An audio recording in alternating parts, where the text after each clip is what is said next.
everyone here. Hello there.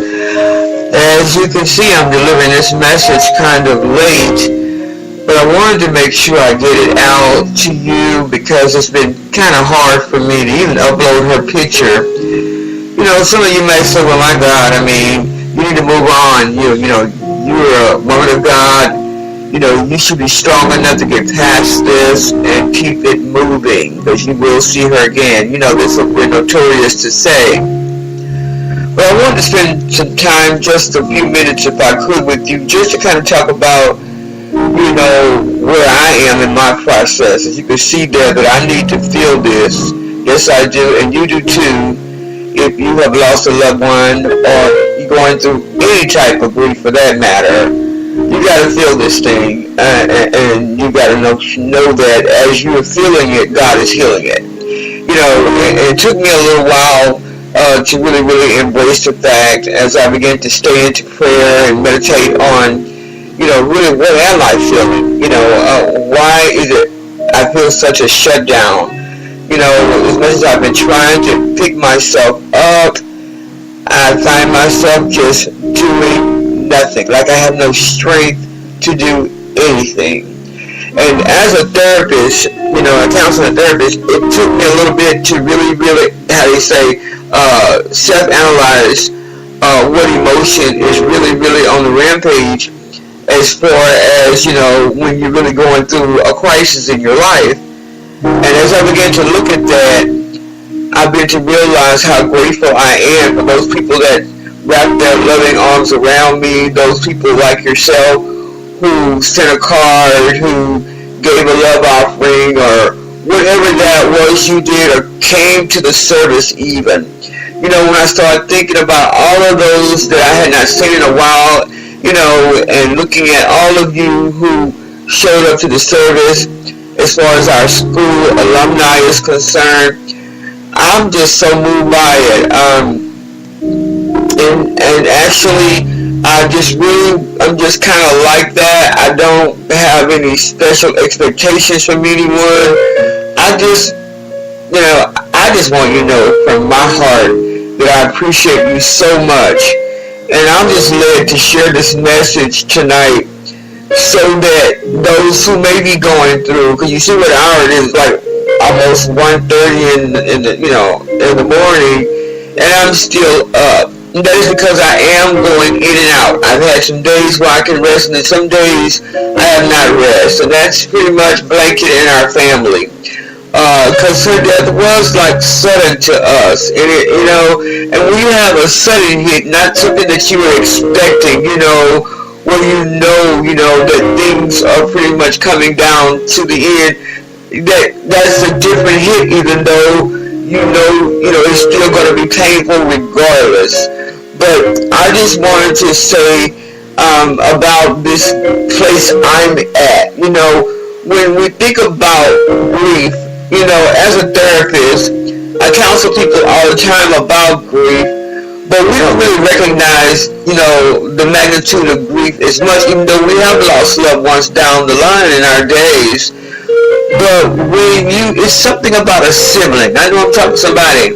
It's something about a sibling. It's not that your mother didn't matter. It's not that your brother didn't matter. I mean your cousin or your aunt or uncle or grandfather and so on. It's not that they didn't matter or you didn't love them as much. I cannot really put my finger on what it really is. But what I've come to understand is almost like a sibling is like a child to you. It's like it's your baby. And that's when I felt with all of my siblings that has gone home to glory. Now, for those who don't know completely, I have 7 sisters and 4 brothers. I'm still saying that because they're gone to glory. 4 of them now. 3 brothers and now 1 sister. And so now I have 6 sisters, and because it was 8 girls and 4 boys, and 1 brother. But when you begin to look at, the loss of a grandparent or a parent, even a relative, your child, and so on, but grief is grief. and we have to process grief. Many people will say, oh, you should be, a lot stronger than that by now, but I want you to hear me, those that are going through grief right now, whether it is a grief of a divorce. Do you realize that divorce is a grief? I went through that myself.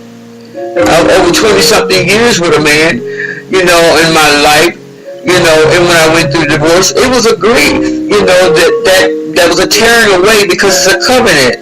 And then, some of you have lost, jobs that you've been on for years, or you've made a transition. This is a big issue for people today who are transitioning from one church to another, or their ministry is transitioning to another dimension. It's still a grief. I'm telling you, I'm going through because my ministry is transitioning from one dimension to another. Even now, before she even passed, I'm like, my God, I'm transitioning all these things. This is a year of recovery. However, in order for things to recover, some things have to die. And that's the only part that's really got me just like, wow, we've got to give the thing that we love the most, and the thing we can't do without, or we would like to see just to remain. Some things have to change, and I talked about that in our strengthening and changing the guards. Some things have got to be cut off in order for things to grow, and some people have to be shifted and moved around in order for things to become more excellent. So these are some things that I just want to talk about you tonight. I did some research on, where I'm at and the stage that I want to kind of talk about. We know that there's like 5 stages that people primarily focus on. That's denial, anger, bargaining, depression, and acceptance. But I believe that the part that I'm in right now has to do with bargaining. Because when you're bargaining with an issue, if that's you, it means that you are in this place where you just keep looking back on the situation. You keep looking back into time. You keep looking at what you woulda, coulda, shoulda done. And I know I'm talking to somebody. This is that if I coulda, shoulda, or I woulda. Actually, it's an inward grief of guilt. That's really what I was at. The Lord ministered to me while I was in prayer. He said, my daughter, you're dealing with guilt. And you gotta let it rest, and you gotta let it process.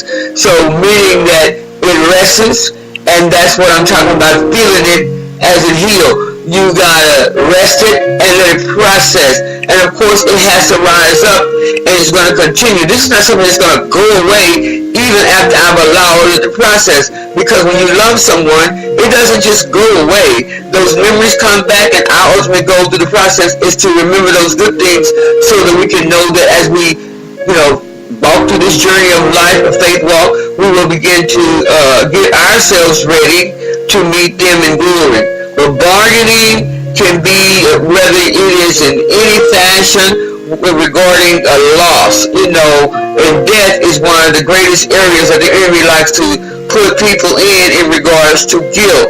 I did feel guilty, and I am processing the guilt. I said it earlier in one of my other messages before I sent this thank you out about how my sister really wanted to get into our school, how she really wanted to spend more time with me, and how she kept telling me how she just wanted me to spend more time with her and teach her some things because she wanted more of the Lord, and that how I encouraged her and made her feel good in my presence, now that's what really, I don't want to talk about it too much more because it really touched me because I am processing this thing out.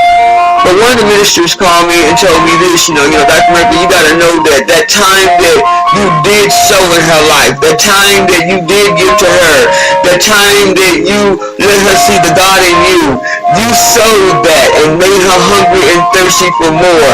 And God knows that you did your part for where you were and when you were able to do that. And so that really blessed me, though I know these things, but when you're going through it, those words of encouragement, Dr. Carolyn called me and was encouraging me tonight, letting me know about how, it is right. We need to process individually, not recognizing what people are saying, ignore it. We got to make sure we're ignoring these type of, you can get past and you let it go type of talk. We already know what these processes are, but within your heart is a whole different thing. And this bargaining place is where I am fighting my way through this bargaining stage of my grief, which means it is simply guilt. I felt that I should have done more. I should have put something down to spend more time with her when she was literally always trying to schedule with me, but it was like I had to make sure that I take care of my clients. And, and so when you're going through this, if you're one, I think it's time for you to really look at what I'm sharing here tonight. Our time is so like a vapor. We don't know what moment we're going to take for the next time we may get to see a loved one or not. It's very important that we begin to take the time to listen to the cry, listen to the need, listen to the heartbeat, and see what God is saying for you to do. You don't never know what's the next breath that person is going to take, and I think that's why I'm in the place that I am right now, in this bargaining stage of grief, guilt, grief, and I think it is because of that. And so you got to know that the praying that I'm doing, my mind stand on the fact of what we did together, and how we look at those places that we wish that things could be different, because of course we want flesh right here so we can hug it and kiss it, and let them see the love. But God knows the love we gave, and God knows that we will be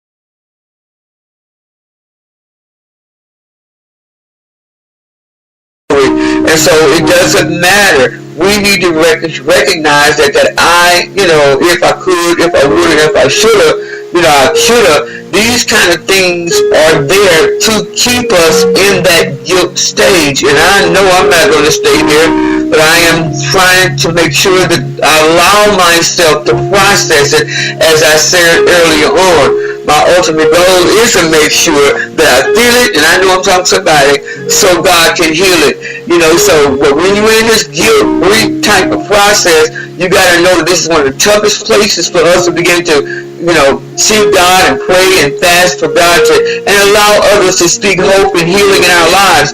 Don't just try to draw back and don't want to be with anybody. The first onset of, my loss, I just couldn't talk, because every time I talk or mention her name, and I'm still having a problem even with her photo. I just tried my best not to upload this photo because I didn't want to waste on her face.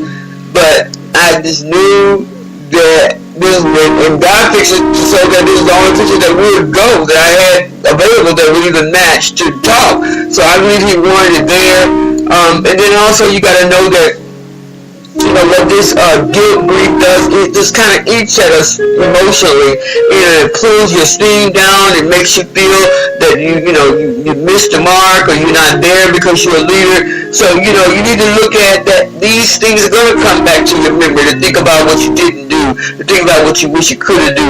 That you should have been nicer to that person, that maybe you weren't nice with your coworker and they died, or you weren't nice enough to your parent, or you haven't forgiven them, your sibling. You might look at these things and you're not spending enough time. That was some of the things that I look at. These are some causes that guilt grief will come. I'm giving to you now. That you are not appreciating the person enough. I know there's a lot of preachers that do not even talk to their own parents. They don't spend any time with their parents. They don't even visit them, for that matter. And many of you right now are mad at siblings. Many of you may be still thinking about the guilt of that abortion. That's still grief. You're grieving that you even had to do it. I don't know how long I grieved, because I think I was in my 20s.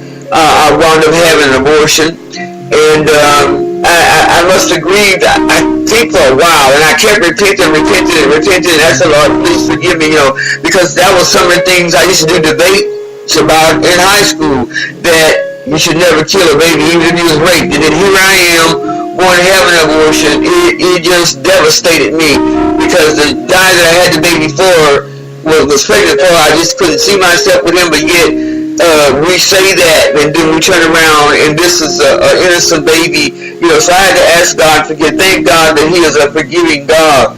But in this place, some of you that had abortions, some of you that are contemplating either an abortion, and you're going through a grief process, they call that preparatory grief, before you even have done, this thing. And so you got to pray that God will help your mind and help your heart, and many of you that are transitioning from leadership, you don't know what to do, you don't know, or you feel bad because you have to move on, because you know that God, wants you to grow. Many of you are going through this silent grief in regards to that. And so you got to think about, where are you now in regards to this type of guilt grief that I'm processing from my sister. As I said before, many of us have went from week to week, from month to month, and we're thinking, I've gotten over it, and you still are back to the same feelings again. You find yourself depressed and don't want nobody to talk to. You just don't want to talk. But it doesn't matter what month that person may have passed on. It doesn't matter what the day of the week was. It doesn't matter what the date is that person passed on. Special holidays. We got different things that we're going to remember, and we're going to remember the good talks, and that's what I remember. I always find myself, thinking and reminiscing on now, the talks and the laughs that we had. This encourages me, this strengthens me to make me to be knowing that, I can still feel her presence in my heart. It's very, very important that we maintain that type of strength, that type of connection with the Lord, so He can give us, this feeling of, how they say, peace be still in our soul and our heart, because guilt grief will really, really eat at the very core. And so when you start to think about these things, like I said, that the person wants you to spend time with, and the person didn't do what you told them to do, that, now you're thinking about the thing that they should have done. If you stop smoking like I asked you to, if you stop drinking if I asked you, if stop doing the drugs like I asked you to, now you're reminiscing if they had to listen, or if you had to done something different, maybe they wouldn't, OD'd, or maybe they wouldn't have, stayed in the drug scene, but no, we gotta look at that part of us is not going to get us the release that we need to keep thinking on the old. God wants to move forward. We can't stay in the regrets and all these wishes I could have done. Guilt, what it does, it implies that there's a stem of something that's hurtful that that you wish you could have done different. And God has already shown you that it is already alright, but we haven't embraced it. So here's a couple ways I looked online and I found this wonderful article, which they gave some good ideas that's really I'm looking at, and they gave some steps that we can process out. And you might want to consider these. One of the things that they said, you can make a list of everything you feel guilty about, or you have regrets about, anything like that. You analyze the list, and you look at your note and all these things that you put on the regrets and things like that, or those things you feel guilty about, and then you should take that list and then look at those items on there to see what makes you feel bad. What feelings are you getting from that list, or have you resolved any of those already if you were feeling them? And then the third thing they said is you need to find somebody to talk to, just like I'm talking to you right now about what the real deal is. Find somebody that you can confess to about what you really feel, so that you won't be, how they say, judged or anything like that. And don't let nobody judge you. This is your heart, this is your emotion, and God gave us emotions, and we should be using those accordingly. But He doesn't want us to stay in that type of place where we just so broke down to we're no earthly good and that we're harming ourselves emotionally. And so find somebody to talk to. Make sure that person you talk to is someone who won't be, just browbeating you with the Bible. Someone, who won't just keep on saying, don't feel that way, don't think like that. No. You need someone that's just gonna let you know that this is the process, and I'm here for you. And this should be a counselor. It should be somebody that's adult and mature, some clergy, some teacher, a mentor, somebody. Then the third, fourth thing that says, write a letter to the person who died. I've been meditating on that part to see if that's what I'm going to do, if I'm going to write a letter to my sister or not, and see if that's going to help me, and that may be what I'm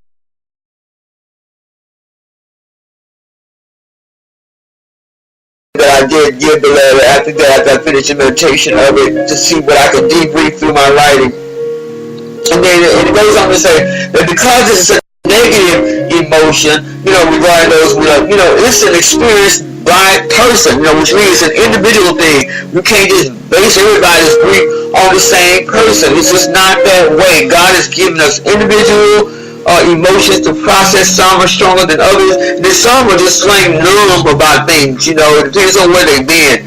And so when we examine the way in which we believe how we play a vital role in that person's final, time here on earth with us, whatever it was, an accident or illness or, some type of crime or whatever, we will sometimes assume the responsibility for their death. And that's why I'm talking to you tonight. So you won't assume this responsibility, or you don't assume that it was something that you could or should or would have done that would make it different. So this type of thinking, I just want you to know that we got to look at that. But my message tonight is to say thank you. My message tonight is to let you know that your encouragement has lifted my spirit and that has strengthened me to be a pillar for my family. Because, there are some times when you feel like you're just overwhelmed with so much. But I want you to know that in this message that they gave here, it helps us to understand our own frailties. It helps us to understand that just because we are spiritual beings does not mean that we are super spiritual and we don't cut and we don't bleed and we don't cry and we don't hurt. That is just not real. God has given us these emotions. So the other thing that they said about that we need to consider as far as ways to cope is to apologize. When you start to think about what you know that you should have done and you never apologize to your loved one, or you want to apologize to that person, even if they've already gone to glory, then you might want to put up an empty chair and talk to that chair and minister to that chair so you can tell them how much you love them and how much you want to repent to them. But most important, repent to God first and then go to the empty chair. I think that's very important. We practice that in my counseling training. I think it's important to get that out so that you can really say what you really feel. Because too often we cause a lot of self-inflicted emotional wounds to ourselves when we don't look at the despair and the hurt, the pain, and these mental accusations that we do to ourselves. We got to understand this is not God's will. And so for several different processes you can do, you ask God, what is the greatest process that He would have you to do after you go to Him first. And that's where I've been in His presence, saying, Lord, heal me. Lord, help my mind. As I think on her, God, help me to remember these good things that I won't be weeping and, making myself be so, down. And then we need to make sure that we listen. God is using other people to talk to us. Close your eyes. Listen to what your heartbeat is concerning the love talks and things you had with that loved one. And then listen in the spirit to see what God is saying to you every time you're going through. Listening is a very important part. But the only way we're going to be able to do that is when we're still and quiet. And when we listen, then God will touch your heart to tell you you need to forgive yourself. Forgive yourself for feeling guilty. Forgive yourself for feeling that you need to be so super spiritual that you can't go to someone and talk about that abortion, talk about that divorce, and talk about that pain, that hurt, that rejection, that thing that made you feel the way you feel, whatever that is, because guilt runs wide and broad. And so we want to make sure that you seek a new perspective. As I said before, many of us think that all we need to do is get in the presence of God. But I have truly been blessed by you all calling me, sending cards, and just saying we love you, we thinking about you, Dr. Murphy, and I felt your pain, this really blessed me to let me know that somebody's praying for me, and trust me, I can feel your prayers. I want you to know that I felt your prayers, because there was times when I didn't think that I could just get out of bed and I could just feel another push from the Holy Spirit that would have me get up and say, get to do this, you can do this, and my daughter come up, but this is the time that we do need one another. This is the time we need to spend that time. As I said, we are slipping away, and when we're slipping away, God is trying to get us to see that we need to look at the true big picture of our destiny, of our loved ones, those that are even lost. We need to spend time with them, even how they say, do it until you, say it until you mean it. be with them, until you can love them, until you can find yourself loving that hell out of them. And it does not matter. We've got to do all we can with what we can, and the way God leads us. Because that's one of the things I'll share to you, if you haven't heard me. One of my assignments this year is to just get one. Find one that you can sow life into. Find one that you can let them know that they are loved right where they are. Just like God loves us right where we are. And all this stuff that we are in our secret way, in our hellified way, that we do so many different things in so many ways that we think that God can't see it. But I'm saying right now, the fruit of the Spirit has to really be on display this year for us to be able to give true healing and deliverance type of recovery to our families and ourselves, that God has truly said that He's already given us for 2018, and we just late receiving, because it's just a matter of positioning ourselves for it. The Spirit of truth is already available to us. What the problem is that we are listening to the devil. The devil tends to talk loud, and he knows right what to say to make you be able to eat that mess. And so this is why we got to keep pulling down those thoughts and remembering that if God be for us, then who can be against us? And we also know that He is one that can, conquer all. He is great and He is mighty, and it is up to us to allow Jehovah Shalom to enter the room when all darkness tries to overtake our minds and our thoughts. So we need to look at the true big picture and realize that our relationship with our daddy can dispel all doubt, all unbelief, and that we can and guilt can even be removed while we yet are speaking or being in tears concerning our loved ones or whatever that loss is. So we need to make sure that we can begin to recognize and visualize these types of love thoughts and love, love visions of our loved ones is a better way to see when we see their pictures or whatever. And this is what I'm praying for me to be able to have the vision of her, and not of her leaving me, but her being alive in heaven and well. And so we need to, the other thing they gave is we need to consider setting a no guilt deadline, which means that you can set a date somewhere in the future. I thought about this one as well for me to work through, that either on her birthday or whatever, that this is the day that we're totally saying I receive and I forgive myself, and you telling yourself these things. So you setting these dates, whatever you want, whatever God tells you. But your personal deadline is what you're doing, that you are going to release, or that you're going to heal or resolve this matter on whatever date that leads you to. That means just like fasting. That's really what it is. You're setting a date that is going to end it.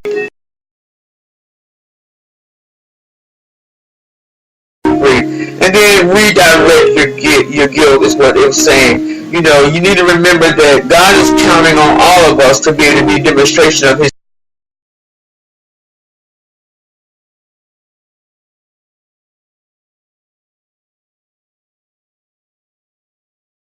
We're going through, we need to redirect them through prayer. We need to redirect them through maybe doing something that God can expect us to do. We can't just fast and pray. We got to get up and do something, right? And so maybe you need to start getting involved with some things that your sister loved to do, or your brother or your loved one loved to do. I know I'm going to do that. Trying to do some things that she loved to do, in her memory. Maybe you need to do something, create some type of service or outreach in their memory. This way you can always have that love on display and constantly flowing in memory of your lost loved one. So free yourself today. I'm saying that to you because I'm processing it too. Free yourself in this process that you want to have a more, you give yourself permission. That's what you're doing. Give yourself permission to feel it so God can heal it. And He is doing that as long as we have this, opportunity to block out guilt and open heaven to release Jehovah Shalom and the Spirit of truth to let us know that it is okay to cry, it is okay to be in that place for that moment, but you got to get up and you got to move forward and forgive yourself and realize that you are not just trying to survive, you must thrive. Why? Because 1 Corinthians chapter 15 and verses, and I'm going to start at verse 48, it says, as is the earthly, that is the earthy such are they also that are earthy. And as is the heavenly, such are they also that are heavenly. And as we have borne, verse 49, the image of the earthy, we shall also bear the image of the heavenly. Now this I say, brethren, that flesh and blood cannot inherit the kingdom of God, neither corruption inherit incorruption. Behold, this is what we're going to remember here tonight. Behold, I show you a mystery. We shall not all sleep, but we shall all be changed in a moment, in the twinkling of an eye, at the last trump. For the trumpet shall sound, and the dead shall be raised incorruptible. Lord have mercy. And we shall be changed.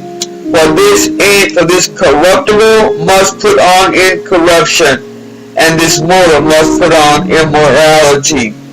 So when this corruptible shall have put on incorruption, and this mortal shall have put on immorality, then shall be brought to pass the sayings that is written. Death is swallowed up in a victory. O death, where is thy sting?